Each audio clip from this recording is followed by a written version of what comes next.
Today we're going to be starting our year-long celebration of Brewster Baptist Church's 200th anniversary, our bicentennial. In worship, I'm going to be talking about our year-long theme, remembering our past, rejoicing in our present, and reimagining our future. You're going to hear me preaching and talking and teaching about those three different aspects of our year-long celebration for the rest of 2024. So today in our devotions, I want to direct your attention to 2 Peter chapter 1, verses 1 to 13. This is what I'm preaching on today. And verse 12, at the end of this introduction to the letter, and Peter is talking about all the things that the church already knows. They know what they need to do and how to keep growing. They've been taught the truth.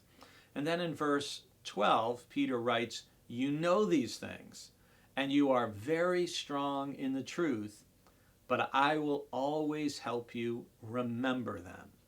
I will always help you remember them. And he goes on to say in verse 13 of, as long as he is in this tabernacle, as long as he's in this body, he's going to keep on trying to help them remember what is most important. And as a pastor, I feel like that's part of my job.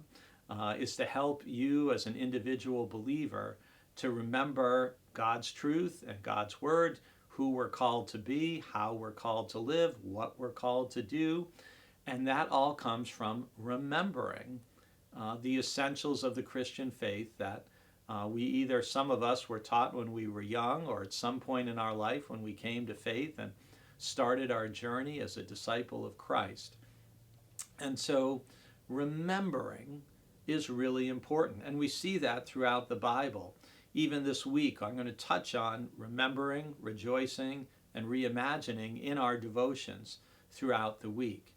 But if you look back in the Bible, all the way back to the beginning, to the Torah, to the first 5 books of the Bible, you will hear the importance of remembering.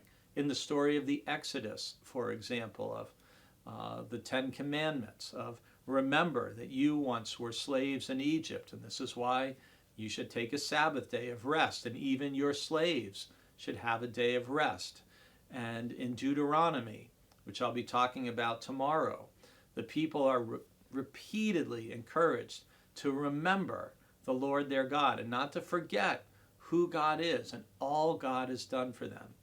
Remembering is a vital part of being human. It's part of how we know who we are, our sense of self, our sense of identity and belonging.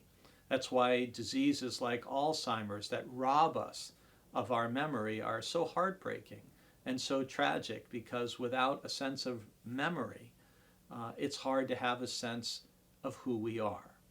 So as we begin this year, remembering our past, rejoicing in our present, and reimagining our future, I hope you will be thinking along with me about those things, both in your personal life as well as in the life of our church.